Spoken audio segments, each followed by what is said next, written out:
It's hard to imagine that the artist you're about to meet at one time had dreams of becoming a corporate lawyer. But lucky for her and for us, fate stepped in and guided her down the path to becoming one of the most authentic, honest, and talented singers, songwriters, and musicians around. I'm the Lady DJ, and I welcome you once again inside the VIP room. This is the Soul Lounge, and I am proud to introduce you to Miss Avery Sunshine.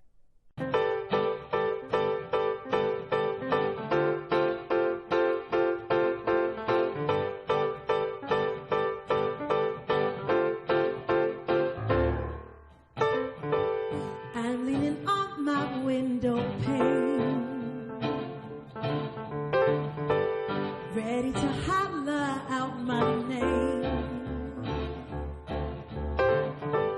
wanting the world to hear my voice, 'cause I finally made a conscious choice. Now I know why I am here. Joy and love replace my fears. I'm holding on to my bootstraps. I'm not afraid to say that I'm so proud of me. I'm gonna shine, shine, shine. I'm right where I should be. I'm gonna shine, shine, shine. I hope that you see, yeah, yeah, yeah, that you got shine, shine, shine. Somebody say shine, shine, say shine, shine, shine. Hey. Living to love and loving life. Oh, worry won't be my 9 to 5. No, no, no, no. I close my eyes and I could see. Yeah. Oh, my eyes wouldn't let me see. No, no, no, no, no. Now I know why I am here. Joy and love replace my fears. I'm holding on to my bootstraps, and I am not afraid to say that I'm so proud of me. I'm gonna shine, shine, shine. Right where I should be. I'm gonna shine, shine, shine. I hope that you will see, yeah, yeah, yeah, that you got shine, shine, shine. Somebody say shine, shine, say shine, shine, shine. Now if you're listening or watching, I want you to say something real sweet like this. I want you to say shine, shine, shine. Hey, as bright as I can be. Hey, shine, shine, for the whole world to see. Hey, shine, shine. Everybody say, shine your light on me. Hey, shine your light on me. I need you, I need you, I need you. Hey, just like you need me.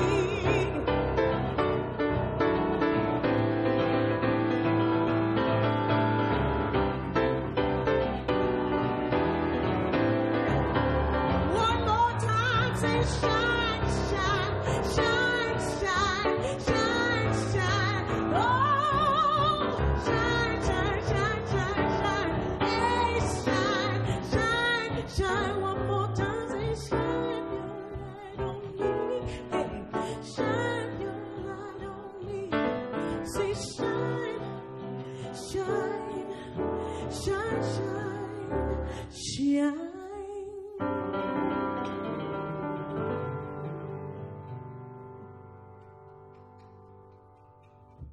Avery Sunshine, Hey, Shauna. welcome. Thank you, honey. You know, we had to bring you into the auditorium. See, we have to have the big room for the big voices. Oh, come You know what I on. That mean? makes me feel good. This is It amazing. should. It should. This is amazing. Well, Thank I'm you so much. glad you're here. I am glad. so glad. I know that you are really busy. You've been touring like nonstop. Yes, we're on the perpetual tour. Yeah. That's what we call it. So For what, like 4 years? Because the first time I saw you was 2010. Since 2010. Yes, exactly. Well, Absolutely. that's a good thing, though, because you get get to see the United States? And I know you do a lot of touring internationally as well. Yeah. Just this year, Dubai, Amsterdam, and London. Really? And we are leaving for Japan soon. So oh, just nice, so nice. That's great. Japan, actually, speaking of Japan, you have been in and around Japan for a while. Absolutely. I was reading that your career kind of kicked off. Our first song was released in Japan. It was a house tune. It was called Stalkers. I can't get you out my mind. It had the in that house there. That was the first song we did, I'm from Detroit, so I love so you the know house. What it I is. love the house. Yes, and they love it there too. Yes. They love that soulful sound, which you are, you represent, you so definitely. The new album, The Sunroom. The Sunroom. Yes. Congratulations on the new baby. Much. Thank you. Do you consider, like I know artists call the albums babies. Absolutely. Is it your baby? Absolutely. And I think it may have, for us, it came from not being able to, just like your children, you cannot expect from one what you expect from the other. Mm-hmm. And it allows you to be sensitive and gentle with yourself in what you've created. Yeah. And not say, well, that first record, see, I need to want to make one like that. You can't make a record like another one any more than you can make another baby like, you know what I mean? Okay. There's no way. Okay. So it only makes sense to call them your babies because you love them all the same. Yeah. Yeah. You know what I mean? Yeah, yeah. And put as much love into making them, huh? Absolutely. Yeah. Well, let me just say this to you. I read between the lines.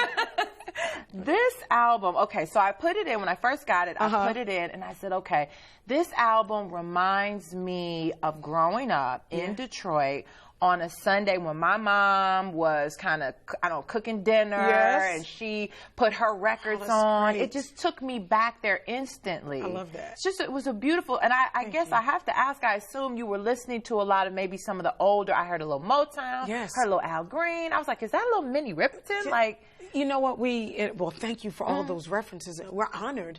But it was not intentional to make a record like that. Okay. We intended to make music that we liked. And that was it. Okay. And so we wrote these songs, and they came out like that. And we were like, hey, that's it. Yeah. That'd be that. And what's ironic about it, when you mentioned about, you know, the music that your mom was playing, my mother, she bought a Bose just so she could play. I'm going to put your CD in, Denise. And so she plays it every Sunday. The whole record just back to back. She doesn't put anything else in. It's just that record. The Sunroom. Over and over while she's in the kitchen making greens or whatever she's doing. Yeah. So it's just really interesting. So I'm glad that it, you know, it's not just my mama thinking like no. I'm glad you felt like that too. Well, that's what I'm going to do this weekend. And see, and the thing is too, I love it because it's a beautiful combination of everything that one experiences in life. And I read somewhere that you said that was kind of what was behind the whole idea of the sunroom. Like it represents that place where you can come and talk about everything. Everything. And you don't have to be specific. There is whatever it is that you feel like talking about or crying about, it's all open. Yeah. You know, and in your sunroom, that's your sanctuary. You can talk about it. I say it all the time. Talk about what you want. Be who you want. You want to put a wig on and dance around. And whatever you want to drink tea, you want to drink Hennessy, whatever you want to do in your sunroom, you do that unapologetically. That's your space. And it was really important for Dana and I have to say more so me, to make a record like that. Because I felt like with the second record that we needed to make a record that sounded like stuff we had heard before. And I say that to say, on the radio. Okay. Make a record for the radio. And I was really concerned about, oh my God, that's what we need to do. Because I had a lot of people in my ears after the first record say, hey, now you've done that. People kind of know who you are. You need to make some records for the radio now. I was like, how am I going to do that? I don't know how to do that. I only know how do I do that? And it drove me nuts. And between talking to my partner, Dana, I wish he was sitting up here with me, and some other things that happened, I realized that the only thing you can do is write from that place, your soul. That's it. Yeah. If it makes the radio, great. If it doesn't, great. But it's still soul music, and it's come from here nonetheless. And you know, so that you know, that's the other reason for the sunroom. That's what we were feeling. That was it. And you know, we hope it encourages somebody. And it's very authentic. One of the things I love about you and a lot of the artists that we've brought here into the Soul Lounge is that they seem to be very honest, and there's a vulnerability in that. And I know that that's a difficult thing for me to express just to the people that I know and love.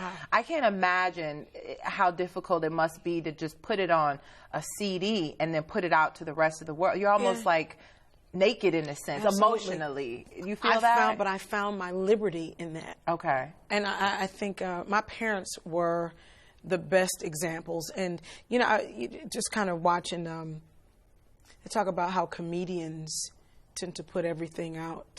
My father was, you know, a comedian that was not paid. So that means nobody knew him, but he was a comedian. And I say that, you know, everything, his hurts, his joys, everything, he joked about everything, but you knew where he was coming from all the time. My mother is the same way. So I grew up in a home where you knew everything about everybody. Okay. It's like, yeah, Denise, I had a drink last week. Yeah, my father even told me. He was like, yeah, I ain't going to share it now. He shared some stuff. I was like, you don't have to tell me that. But we practiced talking. We practiced getting it out all the time.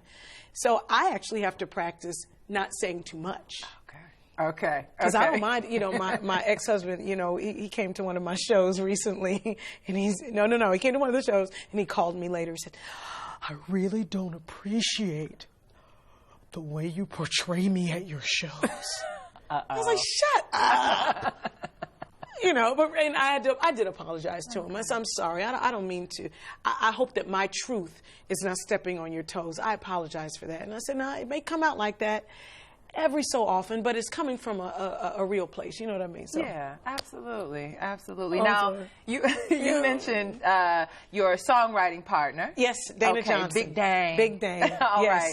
So he writes with you. He writes with me. How does that process work? Is he the one responsible for reeling you in, or? No. Okay. I don't listen to him. He'll say that too. If he was in, he'd be like, she never. No, that's not true. I think I tend to be the one that has to be reeled in.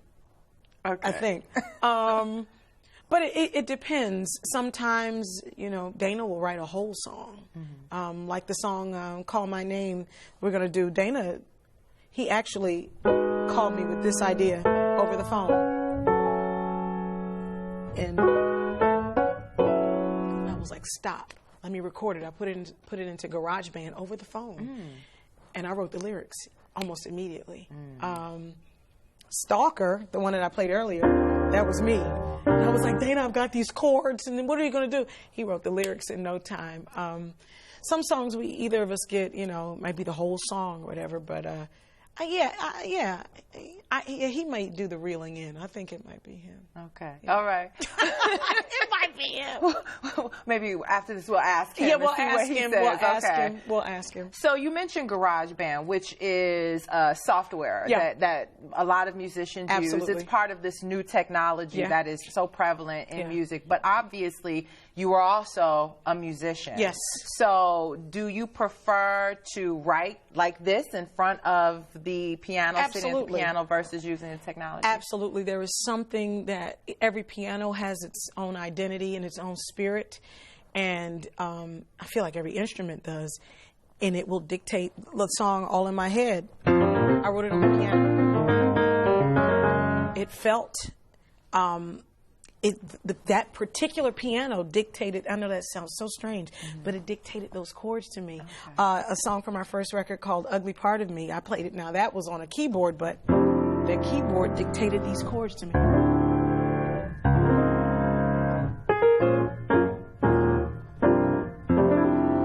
The keyboard did that. So different instruments, if I could play the guitar or the flute or something, y'all could forget it. Yeah. I'd be doing all kinds of... Let me try Are you guitar. interested in learning? Have you tried? I tried to do guitar.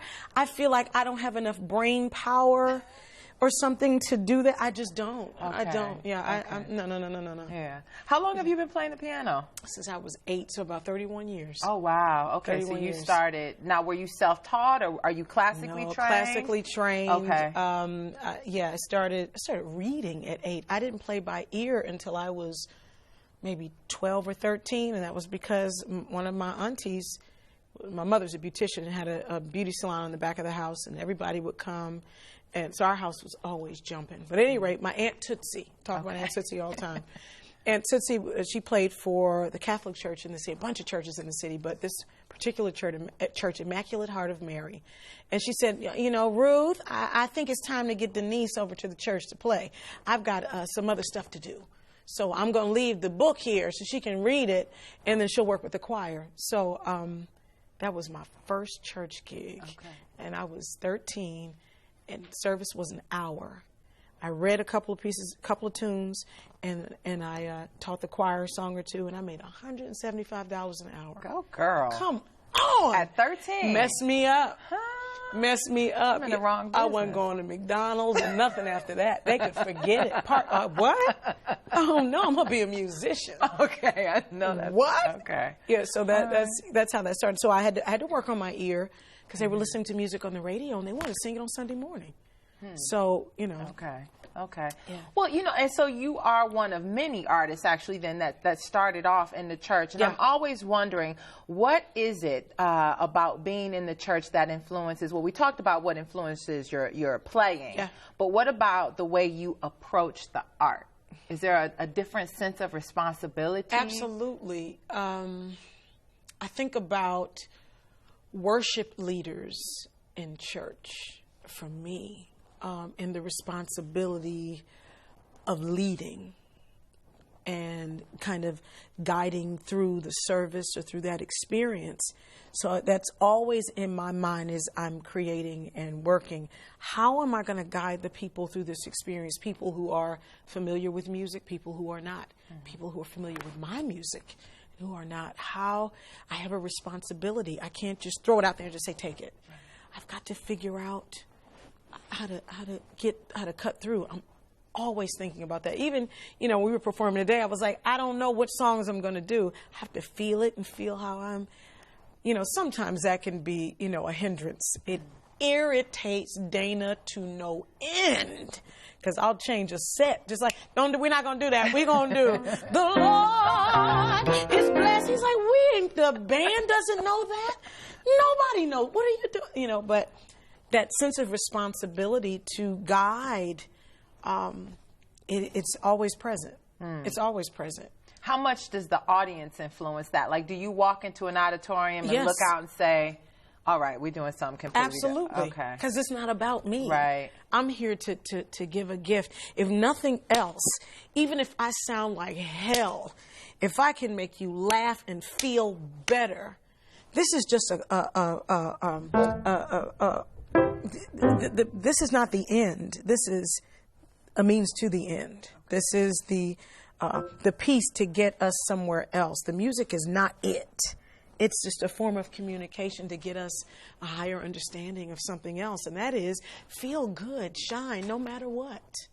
And so like I said, my goal all the time, how can we make everybody feel better? How is it that they can leave here feeling better than they did when they came? That's the job. Yeah, absolutely. You know. So you grew up in Philadelphia. Yeah. I grew up 9 miles south of Philadelphia in Chester, Pennsylvania. Okay. Daddy, he said, you better make that clear. You know, I'm in Dubai somewhere. And they're like, where are you from? And I say, Philadelphia. You know, can't say Chester. Like, well, huh? Oh, okay. No, but Chester, PA. Well, okay, let me ask you this, since he obviously is the one who wants you to be clear about that. Yes, right. Aside from geography, is there something culturally different? Because, I mean, Philadelphia, I ask because Philadelphia is a musical town. Absolutely. I mean, you know, coming up in the 60s, 70s, all the way up into the 80s. Absolutely. Chester is just it's a part of it. It is the same thing, you know, Gamble and Huff, you know, I mean, it's just 9 miles away. It's the same thing. We eat in the same place and do all the same thing, go to the same churches. Yeah. You know, I sang with the Wilmington Chester Mass Choir. Most of the musicians were from Philly proper, but, you know, it's the same thing. So did that Philly sound then inspire you coming up? Absolutely, absolutely. I was a product of WDAS FM. Legendary at the time, radio I think it was station. 105.3, and then Power 99 FM. So all this, I remember hearing, he was not from Philly, but that sound, Peebo Bryson was always playing, Patty was always playing, what's his name, Teddy Pendergrass was always on the radio, you know what I mean? So absolutely, I am a product of that. Yeah. You know. And I think we're around the same age. So I wonder, like, when I was growing up, we were listening to like Luther and Anita. Absolutely. And everyone thought I was so strange because I'm listening to all this soul music, and you know, hip hop was just starting to come up as well. So they're like, why is this young girl listening to all these love songs? Okay. Absolutely. Which is the same story here. You know, I had my boyfriend at the time who was from West Philly. I was too young to even know what all that was all about, but he was into Tribe Called Quest and De La Soul and Public Enemy and all. I'm like, that's cool, but did you check out Oleta Adams? You know, they're like, we don't know. You know what I mean? Right, so I'm with you, absolutely. Yeah, but absolutely. were you influenced at all by that? Because that movement was loved strong. it. Okay. Yes, I loved it. Yeah. I don't know if you know, but Pasta News from De La Soul? Yes, because he was so cute. But yes, you know, I had, who was it? Eric B. and Rakim. That's when we had the tapes, right? Cassettes. We had cassettes. Yes, but it was, for me, on a very surface level for me, I was much more interested in instrumental music. Okay. You know what I mean? Okay. So, you know, rap was cool, you know, for the percussion of it all, but I want to hear some chords. I want to hear, you know, Anita doing, I want to hear some, you know. Yeah, absolutely. Yeah. Well, good. Well, we're going to hear some of that then. So why don't we get right on into it? I love it.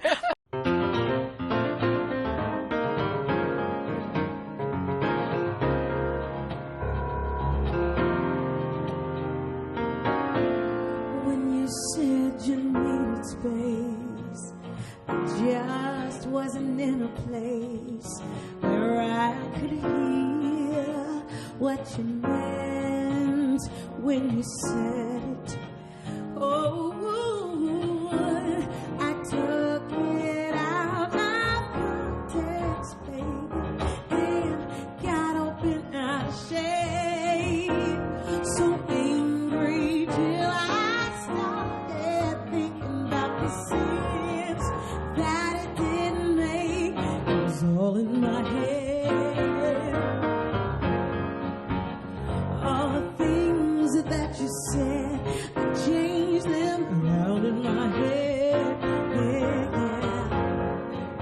I listened not to my heart, but to my mind instead.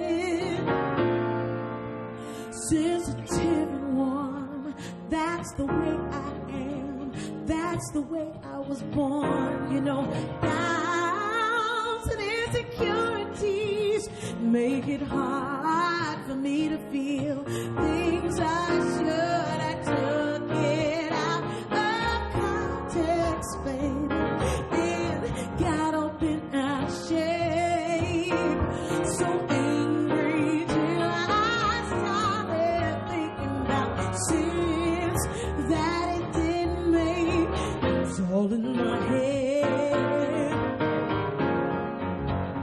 All the things that you said, I changed them around in my head. I listened not to my heart, but to my mind instead. Made something out of nothing. I made a mountain out of molehill. It's so sad that all the baggage I had make me feel things that weren't real. It was all in my head.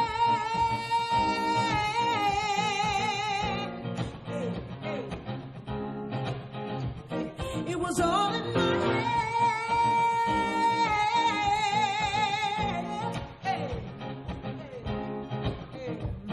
It was all in my head.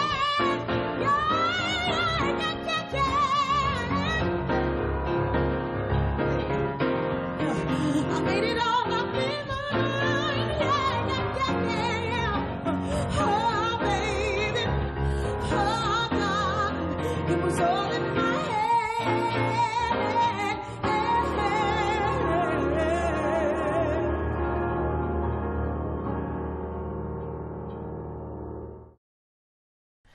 All right, Avery Sunshine. Okay, before I let you go, I have 3 questions that I ask all of the artists that hang out with me inside the Soul Lounge. Yes. Okay, we call it sort of what's in your ear, but we'll call it kind of what's on the piano since you're here, because I would love for you to play them for me, okay? Okay. So, it is, we talked about this earlier, it's Sunday afternoon, and you're cleaning the house, vacuuming, washing dishes, folding laundry, whatever the case may be. What is playing on, I would say the record player, because that's, old school, but what are you listening to? On the record player. What am I listening to? Maybe...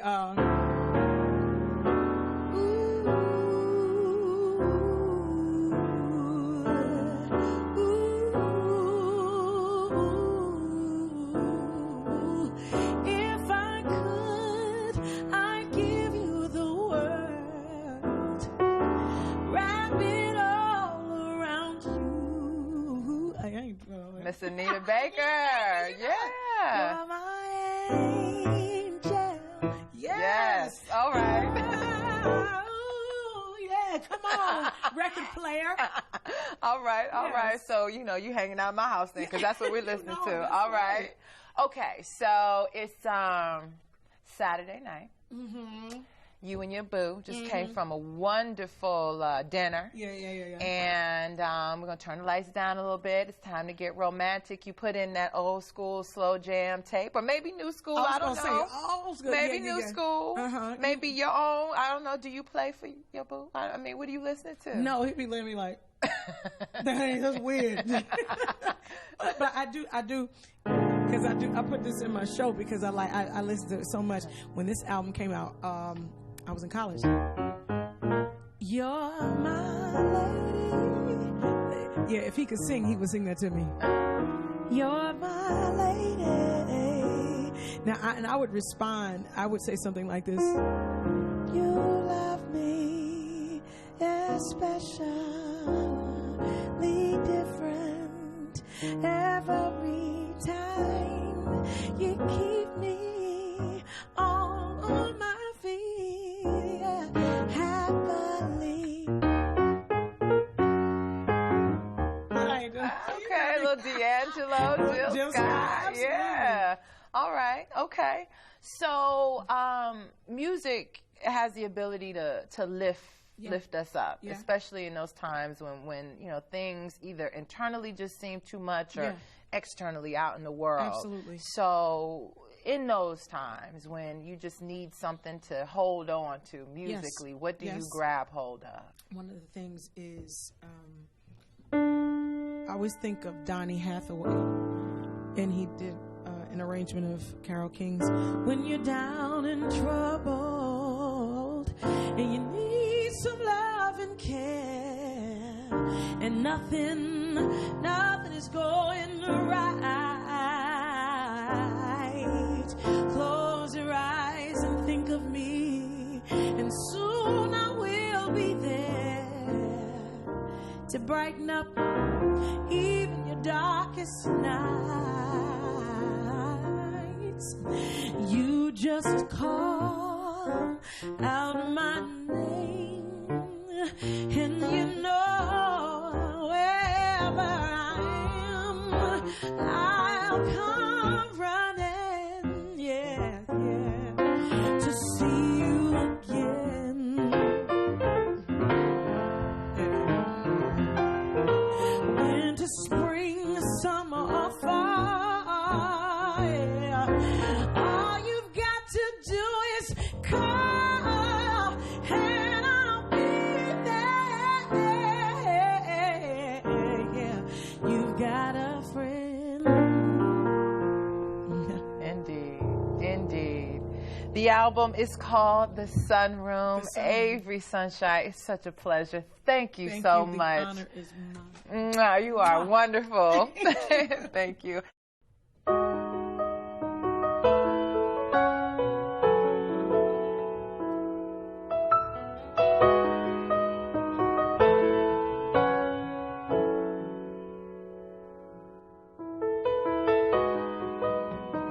Can I bring something up? Don't mean to be confrontational, temptation, no.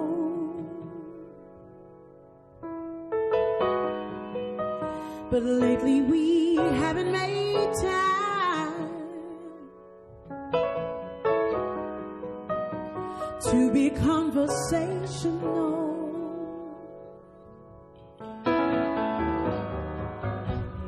Don't hear sweet nothings, no.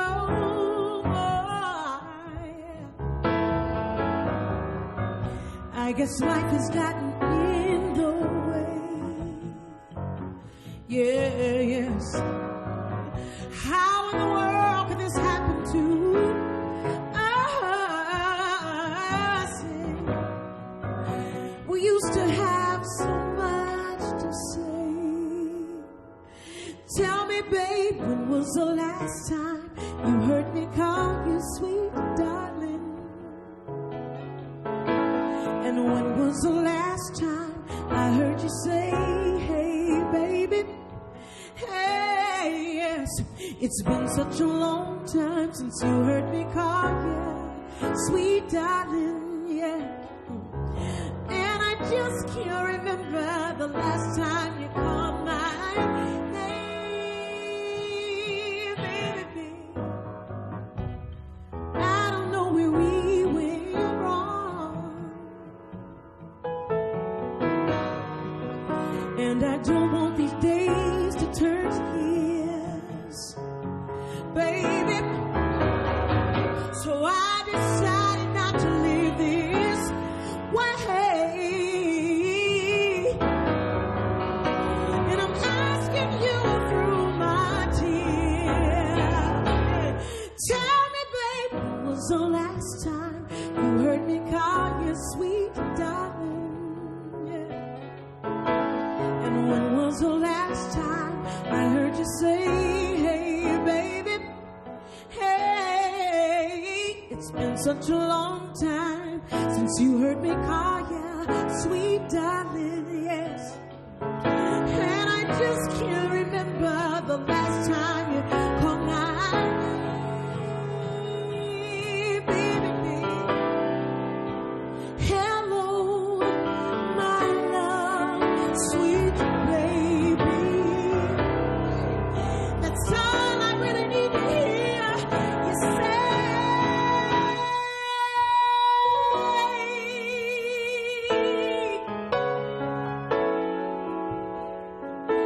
Yeah,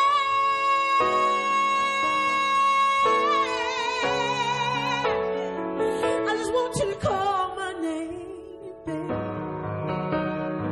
It's been such a long, long time, and I don't know, I don't know, I don't know. Call my name.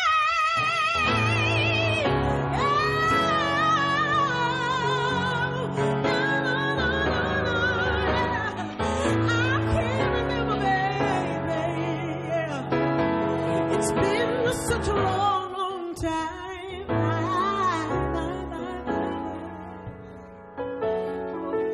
And I just can't remember the last time you called my name.